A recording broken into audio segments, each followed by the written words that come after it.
Hello மக்களே, Karthi Deepa serial செம இன்ட்ரெஸ்டிங்காக போயிட்டுருக்கு. எல்லாரும் எதிர்பார்த்த மாதிரி நம்ம கார்த்தி ரேவதியோட சீனும் வருது. அதில் நம்ம ரேவதி கார்த்திட்ட லவ்வையும் சொல்லிடுறாங்க. கரெக்டாக கார்த்தியோட பர்த்டேக்கு சர்ப்ரைஸ் கொடுக்குற மாதிரி நம்ம ரேவதி தன்னோட மனசில் உள்ளதை எல்லாம் ஒரு லெட்டராக எழுதி நம்ம கார்த்திட்ட கொடுத்துட்றாங்க. ஒரு விளையாட்டு ரேவதி தன்னோட லவ்வை கார்த்திட்ட சொல்லிடுறாங்க. அதை கேட்ட கார்த்தி நம்ம ரேவதியை ஏற்றுட்டாங்களா? அதே மாதிரி இன்னொரு பக்கம் பார்த்தீங்கன்னா சந்திராவுக்கு கார்த்தி தீபாவோட மேரேஜ் பற்றின விஷயம்லாம் தெரிய வந்துடுது. அதை பற்றி தான் இந்த வீடியோக்குள்ளே பார்க்க போகிறோம். வீடியோக்குள்ளே போகிறதுக்கு முன்னாடி நம்ம சேனலுக்கு ஒரு லைக் அண்ட் சப்ஸ்கிரைப் பண்ணிடுங்க மக்களே. அப்படியே பக்கத்தில் இருக்க பெல் ஐக்கானையும் கிளிக் பண்ணிடுங்க. அப்போ தான் நான் போடுற வீடியோலாம் உங்களுக்கு நோட்டிஃபிகேஷனாக வரும். வாங்க வீடியோக்குள்ளே போகலாம். ஃபஸ்ட்டு பார்த்தீங்கன்னா பஞ்சாயத்து தலைவர் முதற்கொண்டு இந்த சிவனாண்டி அந்த கோவிலில் வர வச்சிடுறாங்க. அப்படியே சாமுண்டேஸ்வரியும் ரேவதியும் கோவிலுக்கு வெளியில் வெயிட் பண்ணிட்டு இருக்காங்க. இந்த துர்காவும் நவீனும் சேர்ந்த மாதிரி நம்மக்கிட்ட சரியாக மாட்டிடுவாங்க. அப்படி அக்கா சாமுண்டேஸ்வரி இந்த எலெக்ஷன்லேயே நிற்க மாட்டான்னு நினச்ச சந்திராவோட பிளான் எல்லாம் அப்படியே சொதப்பிடுதுன்னே சொல்லலாம். நம்ம கார்த்தி செம மாசா வந்து துர்காவையும் நவீனையும் பின்வாசல் வழியாக கூட்டிகிட்டு போயிடுறாங்க. இந்த சைடு பார்த்தீங்கன்னா சந்திராவும் சிவனாண்டியும் யாருமே இல்லையே, என்ன பண்ணுறது, இப்போ அக்கா ஏதாவது சொல்லுவாளேன்னு நினச்சி வெளியில் வராங்க. பஞ்சாயத்தில் உள்ளவங்களும் என்ன சிவனாண்டி உனக்கு வேற வேலையே இல்லையா, இந்த டைமில் எங்களையெல்லாம் கூட்டிகிட்டு இங்கே ஒரு பிரச்சனைன்னு சொல்லி வந்த, இங்கே பார்த்தா யாரையுமே காணலை அப்படின்னு திட்ட ஆரம்பிச்சிடுறாங்க. நம்ம சாமுண்டேஸ்வரியும் என்ன எல்லாரும் என் பொண்ணு உள்ளே இருக்கான்னு சொல்லிட்டு போனீங்க, இப்போ வெறுங்கையோட வரீங்க, எங்கே அவள் உள்ளே இருந்தாளா அப்படின்னு கேட்குறாங்க அசால்ட்டா. அதை கேட்ட உடனே சிவனாண்டியும் சந்திராவும் என்ன சொல்கிறதுன்னு தெரியாமல் அப்படியே முழிச்சிட்டே இருக்காங்க. அதுக்கு பஞ்சாயத்தில் உள்ளவங்களும் சிவனாண்டிக்கு வேறு வேலையே இல்லை, உங்கள் குடும்பத்தை பழி வாங்கணும்னு சொல்லிட்டு இப்படிலாம் பண்ணியிருப்பானா இருக்கோன்னு சொல்லிடுறாங்க. அதை கேட்ட சாமுண்டேஸ்வரியும் சந்திராவை சரியாக வெளுத்து வாங்குறாங்க. கொஞ்ச நேரத்தில் பார்த்தீங்கன்னா சாமுண்டேஸ்வரியை வீட்டுக்கு வராங்க. அங்கே நம்ம துர்கா இருக்கிறதையும் கவனிக்கிறாங்க.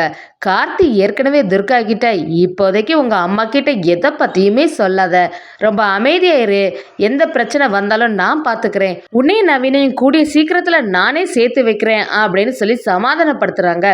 கொஞ்ச நேரத்தில் சாமுண்டேஸ்வரியும் துர்கா கிட்ட வந்து என்ன துர்கா உன்னை காணலை அப்படின்னு விசாரிக்கவும் நம்ம துர்காவும் கார்த்தியும் ஏதோ சொல்லி சமாளிக்கிறாங்க. எப்போவுமே மகேஷ் மாயா பிரச்சனை துர்கா பிரச்சனைன்னு நம்ம கார்த்தியை காட்டிகிட்டு இருந்த இடத்துல இந்த வாட்டி திடீர்னு நம்ம கார்த்திக்கு பர்த்டே வர மாதிரி ஒரு சீனும் வைக்கிறாங்க. ஒரு விளையாட்டு எல்லாரும் எதிர்பார்த்த மாதிரி கார்த்தி ரேவதியோட சீனும் வருது.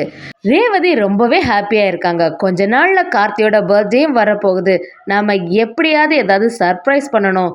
எப்போவுமே நம்ம கார்த்தியை திட்டிகிட்டே இருப்போம், இப்போ தான் அவனை பற்றி நம்ம புரிஞ்சுக்கிட்டோம். இந்த வாட்டி கண்டிப்பாக அவனோட பர்த்டே நல்லா சிறப்பாகவே செலிப்ரேட் பண்ணணும்னு நினச்சிட்டே இருக்காங்க. அது மாதிரியே நம்ம கார்த்தியோட பர்த்டேயும் வருது. நம்ம ரேவதிக்கு அன்னைக்கு தூக்கமே வரல. எப்படியாவது கார்த்தியை சர்ப்ரைஸ் பண்ணணும், அது மட்டும் இல்லாமல் நம்மளோட மனசில் உள்ளதை எல்லாம் ஒரு லெட்டராக எழுதி வச்சு கார்த்திகிட்ட பேசாமல் காட்டிட வேண்டியதான்னு நினைக்கிறாங்க.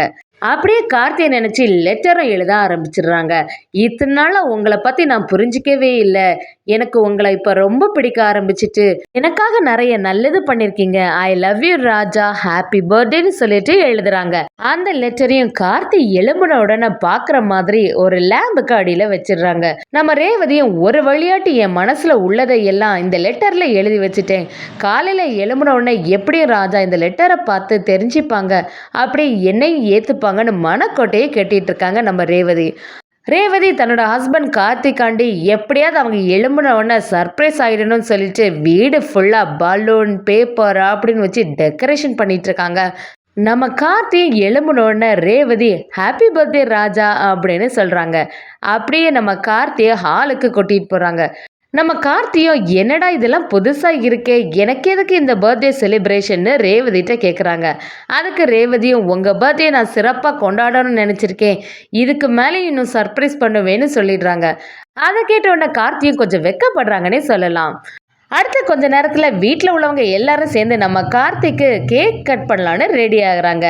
அதே சமயத்தில் சைடில் நின்றுட்டு இருந்த சாமுண்டேஸ்வரியும் தன்னோட பொண்ணும் மாப்பிள்ளையும் இவ்வளோ ஒற்றுமையாக இருக்காங்களே நினச்சி சந்தோஷப்பட்டுட்டு இருக்காங்க. இன்னொரு பக்கம் பார்த்தீங்கன்னா சந்திராவோ மனசுக்குள்ள இந்த டிரைவர் மாப்பிள்ளைக்கு இப்போ இதெல்லாம் தேவையா, இது ஒன்று தான் ஒரு குறை, இவனுக்கெல்லாம் இப்போ பர்த்டே கேக் கட் பண்ணாட்டாலும் என்னவான்னு மனசில் எரிச்சல் ஆகுறாங்க. அடுத்து பார்த்தீங்கன்னா, கார்த்தியும் ரேவதியும் சேர்ந்து நின்ன மாதிரியே கேக்கையும் கட் பண்ணிடுறாங்க. கார்த்தி நம்ம ரேவதிக்கு வாயில கேக் ஊட்டி விட, அப்படியே நம்ம ரேவதியும் கார்த்திக்கு வாயில கேக் ஊட்டி விட, பேக்ரவுண்ட்ல ரொமான்டிக் சாங்கோட அந்த சீனை பார்க்கறதுக்கு செமையா இருந்துன்னே சொல்லலாம். கார்த்தியும் அடுத்து எல்லாருக்கும் கேக் கொடுக்கவும் நம்ம மயில் வாகனம் எல்லாம் நம்ம கார்த்திகை விஷ் பண்ணுறாங்க. அடுத்து கொஞ்ச நேரத்தில் பார்த்தீங்கன்னா நம்ம ரேவதி கார்த்தி எப்படியாவது இந்த லெட்டரை எடுத்துடணும்னு சொல்லிட்டு கார்த்தி கண்ணில் படுற மாதிரி அந்த லெட்டரை வைக்கிறாங்க. நம்ம கார்த்தியை ஒரு வழியாட்டு அந்த லெட்டரை பார்த்துறாங்கன்னே சொல்லலாம். பின்னாடி இருந்துட்டு நம்ம ரேவதியும் கார்த்தியோட ரியாக்ஷனை நோட் பண்ணிகிட்டே இருக்காங்க. நம்ம கார்த்தியும் என்ன பண்ணுறதுன்னு தெரியாமல் யோசிக்கிறாங்க. ரேவதிக்கு பயங்கரமா ஹாப்பி ஆயிடுது. ஒரு வழியாட்டு நம்ம லவ்வை சொல்லிட்டோம், என்ன சொல்ல போறாங்களோ அப்படின்னு நினைக்கிறாங்க. நம்ம கார்த்தியும் ரேவதி கிட்ட எதுவுமே ரியாக்ட் பண்ணாம கிளம்பிடுறாங்க. இன்னொரு பக்கம் பார்த்தீங்கன்னா மைதிலி கார்த்திக்கு ஃபோன் பண்ணி அத்தை கீழே விழுந்து கால் ஃப்ராக்சர் ஆயிட்டு நான் அவங்கள இப்போ ஹாஸ்பிட்டலில் தான் கூட்டிகிட்டு போகிறேன் அப்படின்னு சொல்கிறாங்க. அதை கேட்ட கார்த்தியும் ரொம்ப பதட்டமாட்டு ஹாஸ்பிட்டலுக்கு கிளம்பி போகிறாங்க. இதெல்லாம் பின்னாடி இருந்து நோட் பண்ண சந்திரா எதுக்கு இந்த கார்த்தி இவ்வளோ டென்ஷனாட்டு கிளம்புறான், ஏதோ ஒரு விஷயம் இருக்க போகுது, அது என்னன்னு கண்டிப்பாக கண்டுபிடிக்கணும்னு சொல்லிட்டு நம்ம கார்த்தியை ஃபாலோ பண்ணி போயிடுறாங்க. அடுத்து பார்த்தீங்கன்னா நம்ம கார்த்தி ஜானகிட்ட போய் என்னம்மா மைதிலி கால் பண்ணாங்க, நீங்கள் கீழே விழுந்துட்டீங்களாமே, கால் இப்போ எப்படி இருக்கு, என்ன காலில் இவ்வளோ பெரிய கெட்டு போட்டிருக்கு, ஏதாவது பிரச்சனையான்னு கேட்குறாங்க. அதுக்கு ஜானகியும் இல்லை மாப்பிள்ளை எனக்கு எந்த பிரச்சனையும் இல்லை, இப்போ நல்லா தான் இருக்கேன், லைட்டாக கால் மட்டும் வலிக்குதுன்னு சொல்கிறாங்க. அதை கேட்ட உடனே கார்த்தியும் சரி என்னை பிடிச்சிக்கோங்கன்னு சொல்லிட்டு கை தாங்கலாட்டு ஜானகியை வெளியில் கூட்டிகிட்டு வராங்க. இதெல்லாம் சந்திரா ஒரு சைட்லேருந்து பார்த்துட்டாங்க. சந்திரா சும்மாவே சந்தேகப்படுவாங்க, இப்போ கேட்கவா வேணும், அப்படி அந்த லேடி யாரா இருக்கும், கார்த்திக்கும் இவங்களுக்கு என்ன சம்மந்தம், அவங்க வேற மாப்பிள்ளைன்னு கூப்பிட்டாங்களே, இது சரியில்லையே, இதுக்கு பின்னாடி ஏதோ ஒரு உண்மை ஒளிஞ்சிருக்கேன்னு நினைக்கிறாங்க. இதை பற்றி கூடிய சீக்கிரத்தில் கண்டுபிடிக்கணும். இப்போ என்ன பண்ணலான்னு அந்த லேடி பற்றின டீட்டெயில்ஸ் எல்லாம் ஃபஸ்ட்டு நம்ம தெரிஞ்சுக்கணும்னு நினைக்கிறாங்க. அப்படியே கார்த்தியும் ஒரு வழியாட்டு ஜானகி மைதிலியை அவங்க வீட்டிலேயே விட்டுறாங்க. அதை பார்த்த உடனே ஜானகி நம்ம கார்த்திட்ட உங்களுக்கு தான் வீண் சிரமம் மாப்பிள்ள, நாங்கள் இன்னும் இங்கேயே இருந்துட்டு இருந்தா உங்களுக்கு ஏதாவது பிரச்சனை ஆகிடுமோ, உங்களை பற்றின உண்மையெல்லாம் ரேவதிக்கு தெரிய ஆரம்பிச்சிடுமோன்னு பயமாகவே இருக்குது, பேசாமல் நாங்கள் ஊருக்கே போயிடட்டான்னு கேட்குறாங்க. அதுக்கு கார்த்தியை நம்ம ஜானகி கிட்ட அத்தை நீங்கள் இப்படியெல்லாம் சொல்லாதுங்க, எந்த பிரச்சனையும் வராமல் நான் பார்த்துக்கிறேன், உங்களுக்கு எங்கே இருக்கணும்னு தோணுதோ அதே மாதிரி இருங்க, எந்த ஹெல்ப் வேணும்னாலும் என்கிட்ட தயங்காமல் கேளுங்க, எப்போவுமே நான் உங்களுக்காண்டி இருக்கேன், எதை நினச்சியும் வருத்தப்படாதுங்க, எல்லாமே சீக்கிரமாக சரியாயிரும், உங்களோட காலை பத்திரமா பார்த்துக்கோங்க அப்படின்னு சொல்கிறாங்க. அப்படியே மைதிலி கிட்ட அத்தையை நல்லபடியாக பார்த்துடுங்க, ஏதாவது ஹெல்ப் வேணும்னா கண்டிப்பாக தயங்காமல் என்கிட்ட கேளுங்கன்னு சொல்கிறாங்க. நம்ம தீபா உயிரோட இல்லாத பிறவும் மாப்பிள்ளை நம்மளை இப்படி கவனிக்கிறாங்களேன்னு சொல்லிட்டு ஜானகியும் ரொம்ப சந்தோஷப்படுறாங்கன்னே சொல்லலாம்.